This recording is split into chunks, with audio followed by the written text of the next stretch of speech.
What if I told you that the DM skills you practice the most are the ones that matter the least when you actually play? To prove it to you, I ranked every DM skill. I counted 20 on a single axis, which is leverage. By that, I mean the impact of the skill on the quality of the game versus how much time it takes to become great at it. So this video will help you spot where you're wasting prep time, where every skill ranks, and where to focus your energy as a DM. Spoiler, people barely talk about the S tier skills. For our first skill, I would like you to imagine something. You're just driving home after the session, and you catch yourself doing that silly goblin voice you've been practicing forever. Because after what the players just did, you will need it next time. But is that useful? I know the big actual plays have made character voices one of the most popular things in TTRPG, and when done well, they rock. But I do believe they're the single most obsessed over DM skill. It takes forever to become great at it, and I will put it in D tier. Now remember, this does not mean character voices aren't cool. My ranking is all about leverage, so D tier means it does not move the needle a lot when you consider how much time it takes to get great at it. I'm not calling Mercer a D tier DM here. Great games tend to be about the choices players make, the plans that fall apart, etc. Voices add flavor, but they won't save a session. I'm not telling you to stop doing them if you already love and know how to do them. But if this is where you're spending your precious prep time, maybe reallocate. If you want your NPCs to be memorable, instead of giving them a unique voice, focus on a verbal tag instead. It can be a word they use in a weird way, a way they address people, or something else entirely. An innkeeper who says as it were every other sentence is more memorable than one with a bad French accent. The next skill on the list is actually 3 skills in the trench coat. I'm just bundling them because they come from the same place. And yes, they're skills in the sense that playing with them requires time and effort. I'm talking about maps, painted minis, and terrain. I recently fell down the resin printing rabbit hole, and I enjoy wielding my tiny brush at 1 AM as much as the next guy. It can make you more excited to run the game. I actually made a video about it, and it looks incredible. But D tier 2, mostly because it just takes so much time. I've been playing Theater of the Mind style forever, and I just love it. And even if you need a grid, you can always use dice and bottle caps as tokens if you need to. Keep painting if you love it, of course, but if you want maximum leverage, instead focus on the environment as a whole, and give each combat location one landmark, like a statue they can climb for example, and one hazard, like a pit of acid. Next skill on the list is detailed world building. Emphasis on detailed. It's the skill that leads to 200 pages lore bibles and fantasy calendars with made-up month names and complete languages. It's cool, but it's also a lot of work. So maybe it's the one thing you love most about DMing, and if that's the case, who am I to tell you to stop doing that? But if we're thinking about leverage, I think it's in C. The reason is, most of it is written for you. It's important because it helps you get excited for the game, so that's why it's not in D again, because the players will benefit indirectly. But it's still a small amount of leverage. The fix for this one is part of the S tier that comes later. It's a world-building approach, but deployed in a slightly different way, so, stay tuned for that. Next one is homebrew rules. By that, I'm not talking about small fixes to legitimately bad rules, or finding cool ones from experienced game designers, but the skill that's required to build custom crafting or initiative systems or new spells yourself. I'm gonna keep it short. I think it's C tier, because while it's fun to do, if you're not really experienced and don't spend a ton of time learning how to balance things properly, etc., it can actually create new kinds of problems. Steal away. There are tons of good things to steal. These first few skills are not worthless, but they're very visible, so people assume they must spend a lot of time on them, which can be distracting given how much there is to learn and how little time we'll tend to have. So, where should you put your energy instead? Just before we get to the higher tier stuff, I need to tell you about the sponsor of today's video. So, this is the Libernovo Maxis, and I sat in a lot of chairs that claim to be built for big people, and most of them are just normal chairs made bigger. But this one isn't. They actually engineered it from scratch for people between 5'10 and 6'7. I'm 6'3, so for once I'm not a weird edge case, which is very nice. The seat is deep enough that my legs are actually supported, and the cast aluminum base doesn't wobble when I lean back to do the dramatic pause thing during an online DMing session. Mine's the airflow version, so it has powered lumbar support and ventilation right through the seat, which 3 hours into an online session, you will care about it. I know I do. This is an extremely ergonomic and comfortable chair, and it has 5 recline positions, from completely upright to nearly flat. That last one is not for the D&D session. I use it with the leg rest they sent me to, and it does feel amazing when I take a break from editing these videos for you guys. Now, as someone who sees tons of magic items, trust me, this is the closest thing I've seen to a +5 chair of power. I put a link in the description for you to check it out, and thanks Libernovo, I'm sitting in it while I edit this too. And now, let's move on to the next set of skills. Some of these are still kind of meh, but we're moving to more useful territory already. Let's start with rules mastery. By that I mean the deep knowledge stuff, not knowing the basic 1d20 plus modifier against DC mechanic. And I know many people are very proud when they get great at this, but I think that's another C tier. I know many people would rank this higher, but hear me out. Rules are here to make sure the game is fair and you can resolve situations efficiently in a way everyone understands. But as the DM, you can decide, okay, this is how it works right now, and we'll check the rule later if you don't know a specific rule. And that approach works perfectly fine 99% of the time. So again, learning the rules is cool, but mastering every single one of them takes a lot of time, when you can get a game that feels pretty much exactly the same with a fraction of time invested. Just make the call now, and check later to keep the energy at the table. Also, knowing this lets you try other systems without stressing out, which will help you improve as a DM very fast too. Now, for the next one, I need you to imagine this. You spend all week preparing the perfect 3-act structure for your next campaign. You have hooks, twists, a big dramatic finale planned, and then the session starts, and within 10 minutes the players have proved that they are players. And they started walking in the opposite way, and without knowing, they burned your whole story to the ground. And it hurts. We're at the one spot in the list where I think we have 2 things that look almost identical but end up in completely different tiers. I think detailed plot prep belongs in D, but situation prep is an A. Both can look almost the same because the output is essentially a list of events and characters in both cases, but they point at totally different things. When you prep a plot, you assume the players will choose something, which, let's say, just does not always happen. But if you prep a situation, like person A wants X, or this is happening in the world, you're building something that's made for the players to react to. It's dynamic by design and leads to prep that survives contact with reality. Build situations is a solid A. It's not higher because I think there are even more important things to focus on, but definitely do that. Just focus on creating cooler problems and pressure points, and doing so makes our next skill possible, which is improvisation.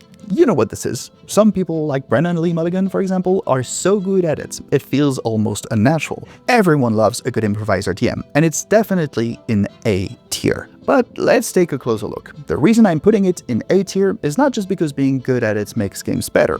It does, but remember, leverage? I think it's actually surprisingly fast to train with the right system, which is why it ranks so high. Entire schools have been created to teach it. I even made a set of exercises you can practice at home to become better at this, among other things. And you can get it on my Patreon. I will leave a link in the description. Even a little bit of work here can lead to massively better games. And so yeah, A tier. Oh my god, S tier must be incredible if even improv does not make it there. Yeah, I guess. Don't worry, we'll get there. The next skill is NPC motivations. I do think it's a skill, and that it's a lot more useful than its distant to D tier voices cousin. Creating convincing NPCs by focusing on what they want and what current problems they're struggling with makes any game instantly better. And for this, I will put that skill in A tier. Now we have evocative descriptions. I think that's B tier as well, because it's not the most important thing, but it's very easy to do. And it still contributes to the ambience and immersion. Like, you enter a tavern is a lot less cool than you push the door open and the smell of burnt onions and ale hits you before your eyes can adjust to the low light.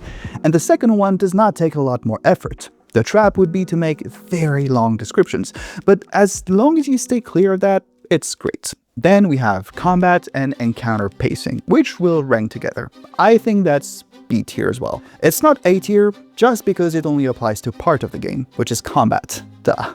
But it's still very important and worth getting good at. Long fights that drag on definitely hurt sessions.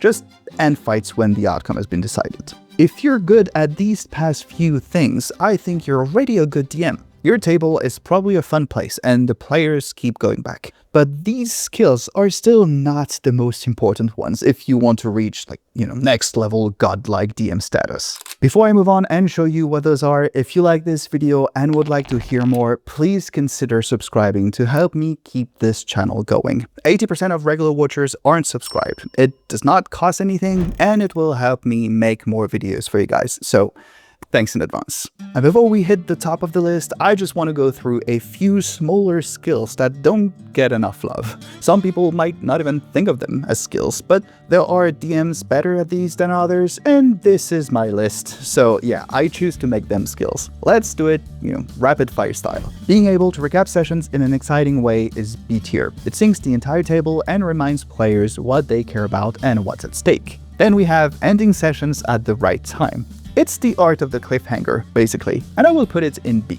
To get really good at this, cut after you land the hook, not when the tension goes down. Next one is making sure everyone gets a moment. It's an A, just because it maintains momentum, and getting good at it lowers the risk of the campaign dying out from people stopping to show up. Keep a note of who last got a special moment, and when you prep, put something in there for the last player who did. Then we have being good at safety tools, like lines, fails, X cards, or even just informally checking in with your players to see if they're okay and actually meaning it. It's A tier. Some tables will need them a lot, some less, but being able to make everyone feel safe is great. Okay, so we've been building up to this part the entire video.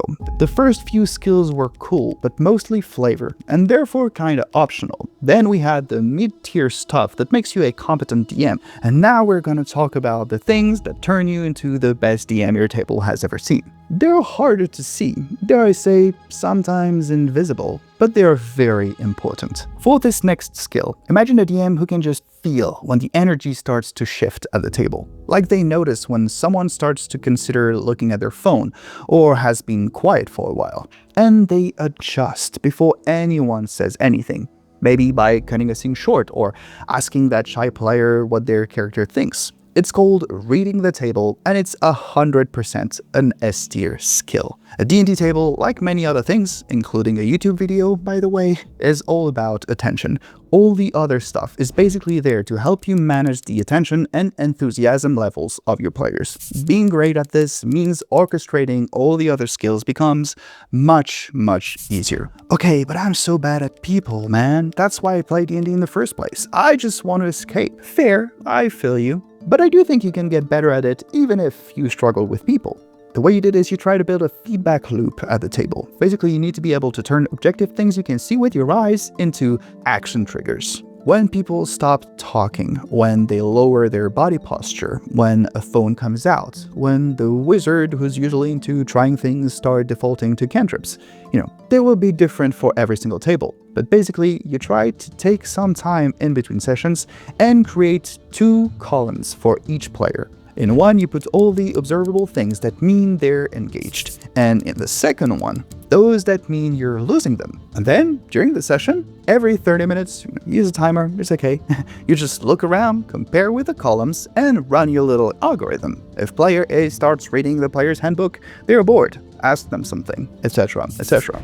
I can't give you a one-size-fits-all system. You need to build your own. But if you really struggle with reading people, maybe this can help. I know it can be draining, don't exhaust yourself, but you will get better at this with time. Now, for the next one, I would like you to think about the difference between 2 tables. At the first one, players just fight the villain because you told them he's the villain. He's evil is enough. But at the second one, the players fight him because he killed a mentor they invented back in session 0. I think pretty much everyone would agree that the second one will feel better. Building parts of the world with your players is a skill, because you can also do it poorly, and it's in the S tier category. It's extremely high leverage because it's easy and fun to do, and will make the games feel a lot more personal. Just ask questions to your players during session 0, and then more during play. This does not mean don't restrict certain things or accept every single player idea even if it does not fit your world,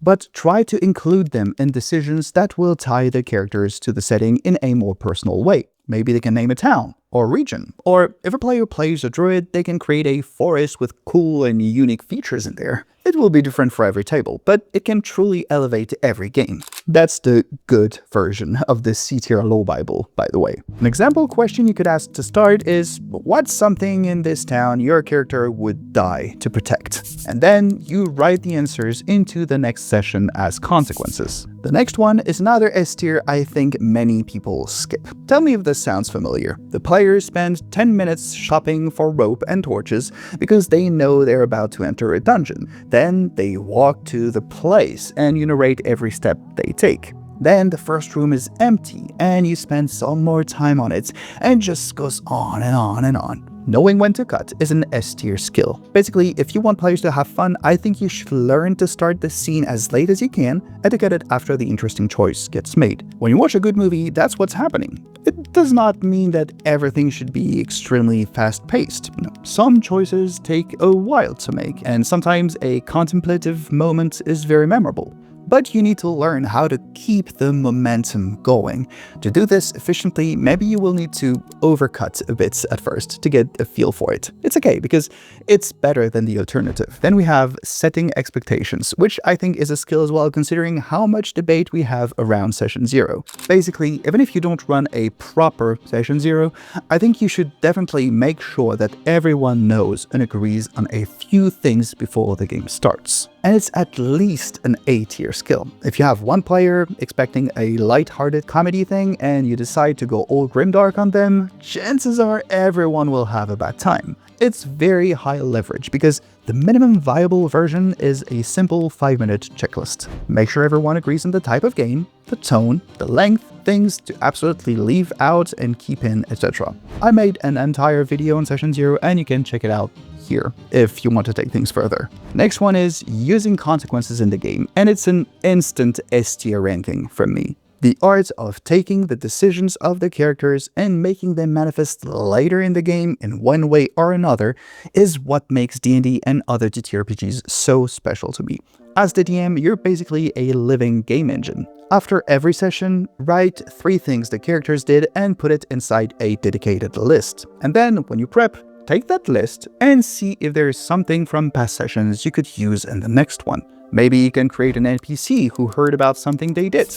Or the next move of action can be an answer to a recent event. This makes the world feel a lot more alive and immersive. These last few skills are less flashy than voices or custom initiative rules. And again, those are still cool, but they're just not as important. If you think, wait a minute, I've spent months painting minis, building an entire world, drawing maps, and practicing voices, and you call me a D-tier DM? I say, no, this is not what I'm saying. I simply think that even though these are all fun and important, they're not the best use of your time if you're looking for maximum impact at the table. Don't stop doing that if it's what makes playing the game fun for you, or if you're already great at them. Ultimately, the best DMs are those who enjoy themselves and can communicate their passion to the table. But I do believe trying to understand and get better at the higher tier skills can only help you run better games. But even if you're great at all of these and are an amazing DM, congratulations, by the way, that does not mean that you're immune to running a bad campaign. Maybe the problem is not your skills, but the actual idea. So to avoid this, click on this video next, where I show you a 6 steps process to make sure your next campaign idea is absolutely worth playing.